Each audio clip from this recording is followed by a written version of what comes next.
Hello, welcome. I'm John with Shopkeep Party, and today we have got the first class in a series of 4 with Kasia Wiercinska. Really can't wait. We're going to be focused on watercolor textures, and today we are going to be starting off with water and waves, and that's going to be followed up with fur and hair, followed up with lights and shadows, and then finally clouds and rain. So lots of different painting techniques and textures which I really can't wait to delve into. Kasia is going to be joining us.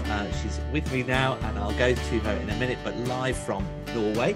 And obviously if you want to ask questions as we go along, please do write them down, and we'll try and learn as much as we can about all these fabulous textures. So Kasia, welcome. How are you? Hi everyone, I'm really happy to be here and to paint with you today. I'm very good. I hope you're also having good time today. Yes, thank you. And I can't wait today for our first of our series. It's going to be, I've got a lot of great feedback about these series because it's an hour-long class, and then you can have time to digest it for the next week and then look at, but they're all connected in a certain way. And why did you decide to focus on textures originally? I think textures are a really important subject in watercolor because, watercolor is quite specific medium, I think, and to achieve like many different subjects and to make them look very interesting, to make them look like different from each other, I think we really need to focus on brushworks and on many different even like tools that we can use with watercolor. So I think with my painting, it was a huge difference when I started playing a little bit more with my hands, with brush, with tissues and everything. And that's something I wanted to share with you, and hopefully you can also lift your paintings onto the next level. Oh, brilliant. Well, that's music to my ears. I can't wait to get involved. So do you want to start off just by talking about it, or shall I go to your board? You can maybe show my board Yeah. because I think, I'll show you what I have prepared today. So I have my paints, my palette, and I have my paper. I already have a sketch. I know you cannot see it, but I have my sketch. If you want, you can grab your pencil and have like a super simple sketch. I'll show you how to do it. And then maybe I'll show you a few examples of my other paintings with waves, with water, just to show you, what kind of painting we're going to do today. And after that, we'll start with watercolor. So that's the fun part. So we're going to paint something like that today. So I was sketching like this, that I told you that this is like a cloud. So this face. And here you can see some shadows that goes in this direction. So I really like to add few lines with my pencil just to remember that all the lines needs to go this way to show that the water is splashing up. Yeah, something like that. So super simple sketch, just a few lines, just enough for you to feel confident with watercolor. Okay, so that's the first example. I'll show you a few examples as well. And I wanted to show you how to do this like splashing waves, how to work with contrast, and how to make the water a little bit more interesting, especially when water is like the main subject in your painting. If you just paint it in one color very, very flat, it's not going to be very interesting. And I always like to do something in my painting that, stands out and people want to come closer and see what's there, what's happening. There's like many different textures, many different things happening. So that's something I'm going to show you today. So that's the first painting. I'm going to show you a few. That's another one with waves. A little bit similar. You can also see quite a lot of waves here. However, it's a little bit more soft and we don't really have any splashing stuff. But I'm going to show you like this kind of textures that I have somewhere here. Another one, I have it in plastic bag. I hope you can still see it. I think you can. Yeah. So this kind of water as well, also like very, very gentle, very, very light. And also I'm going to show you something like that, how to create this kind of texture for the water. And this one, a little bit similar maybe, but a little bit more defined. I feel like here we have more definition, a little bit more of hard edges. Yeah, but it's actually very, very similar brushwork. The only difference is that this painting was created, this one here with Venice, was created on dry paper, and this one on wet paper. So I'm going to show you the difference as well later. Okay, And I how have do two you more, and but how do maybe you that's enough. decide, Kasia, which technique to use? Do you kind of make that decision before you start the painting? Yes, maybe before a little bit, but also I improvise a lot when I paint. But I think you need to do the decision before, because you need to know if you want to wet your paper or not. So if I want to have like very soft painting, then I always go with wet paper. If I want to have a little bit more definition, like with the Venice painting, I have sunset, so I wanted to have like more like hard shadows. So here I wanted those hard edges that you can only get when you have dry paper.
Kasia talking about the contrast of lights and darks there and the ratios of that on the page.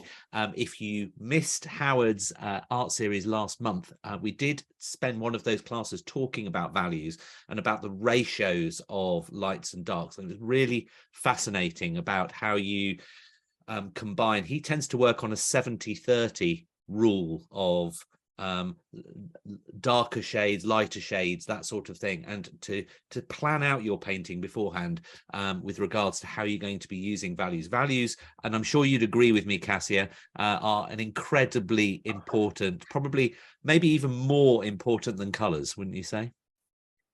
Probably, because it's hard to say which one is more important. I guess it depends on the subject, but it is super important. I think this is something that you can really see in professional painting, that when you look at the painting from a distance, you don't know if that's oil or watercolor. You know, you can paint like such strong paintings with watercolor that people usually say, oh, that you can only do it with oil.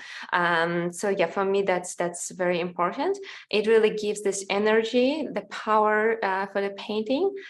So yeah, absolutely, definitely. So yeah, I also recommend to watch the other series and to practice a little bit more with contrast, because I know it can be tough with watercolor to go like very, very dark, but it is possible. You just need to practice. An amazing little experiment that you can do at home actually is to, you know, just take a color wheel. We've got another course actually on color wheels, but take the normal color wheel, and you could grab that off the internet or something, and take a photo of it and convert it to black and white, and you'll see that a lot of the colors on that color wheel are almost identical.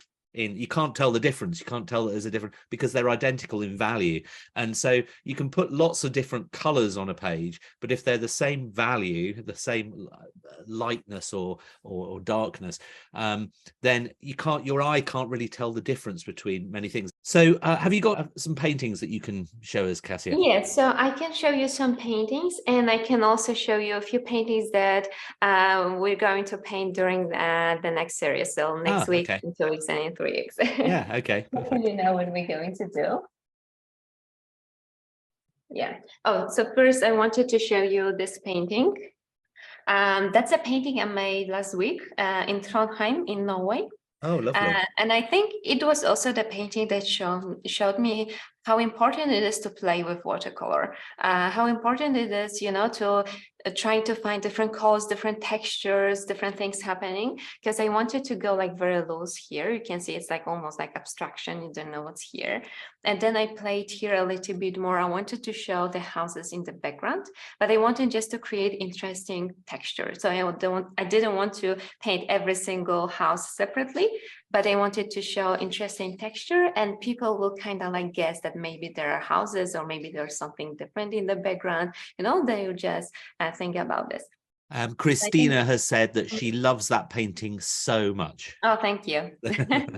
Yeah, I think I also liked it because I really had fun painting this. Yeah. Maybe that's one. That's okay. great. And the other one is with horses. So that's something we're going to paint. I don't know if next time or in 2 weeks. I think fur is next time. Is next. Yeah. Next So we're going class. to paint some animals because I wanted to show you how to create this like interesting textures for hair. So I think this is something you can use for animals, for portraits, with people, with hair, or like grass or something. So that's something we're going to practice next time.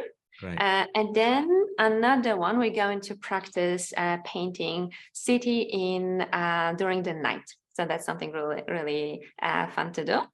And I think the last one, I should have one example. Yeah. The last one will be for sky and clouds, and also like very, very soft painting. So this one will be more to find like the atmosphere of the place.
So I spent like maybe 30 minutes with masking fluid, just splashing masking fluid on the paper. It was like almost completely wet with masking fluid. And then I painted watercolor on top. And after I removed masking, it looks really cool because, there's so much of this white little dots. It really looks like Norwegian winter with, a lot of white dots everywhere. So it's really cool to do as well. You can try this. I'll tell you an artist that we've hosted that is a supremo on masking fluid is Joe Dowden. I don't know whether you've heard of Joe Dowden. Yeah, I've heard about him. Yeah. He's done some amazing workshops with us where he's almost all the leaves on a tree, and then you take the masking fluid off, and it just really but it does take a long time. Yes, I think it's probably for those who like to paint like very realistic paintings, then masking is really cool because it gives you very harsh edge. And I think my style is a little bit more loose.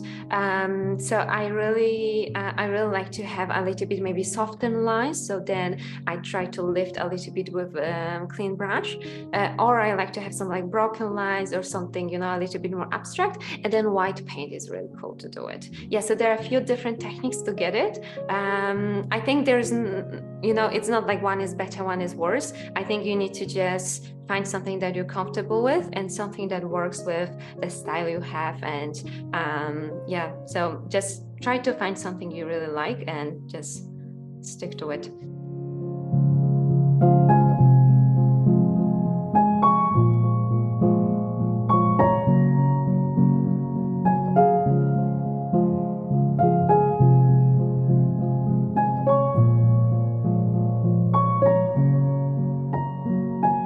going to be a great series. Really looking forward to the other 3 classes as well. We're going to have such a diverse number of paintings by the end of it, covering everything from land and sea. But would love to see your paintings from this class. So do share, even whether it's on our Facebook page, or if you are one of our patrons, please share on the WhatsApp chat, because we've got a great community on there, and you get some lovely comments. Some comments from some of the people attending today. Victoria said, fantastic tutorial. I don't think it will be easy to do as Kasia made it look. I agree with you, Victoria. And not only was Kasia doing that easily, but also she was talking it through as she was doing it as well. So it's talking and doing. I don't know how these artists do it. Christina said, thank you. This was so fun. Agnes said, what an excellent demo. I loved it. And Aurora said, I think waves are so difficult. Thank you for simplifying. I have to practice more. Thank you. And Sue said, thank you for a very interesting demonstration. So had a lovely first class. I think can't wait for next one, but obviously until next week, it's obviously goodbye from me, but obviously thank you so much for today to Kasia. Thank you, Kasia. Thank you so much. It was really a pleasure to be here, and I hope you could, just pick up some stuff for your own art, and you can develop a little bit more. Share your paintings with me. I would love to see that. And yeah, and I'm waiting for you next week or in 2 weeks, and in 3 weeks. I think we have 4 meetings. I think it's really cool that we have this like shorter classes, 1 hour, because you can really see how much you can do in 1 hour. So this is really amazing. You can just take 1 hour every day, and you can make a painting, which is really cool. So I hope it will like very inspiring time for you. It is for me as well, because I also need to be focused and create something. So I really enjoyed that. So thank you so much, and thank you, John, for hosting this. It was really cool also talking to you today. No problem. Thank you very much, and a big round of applause.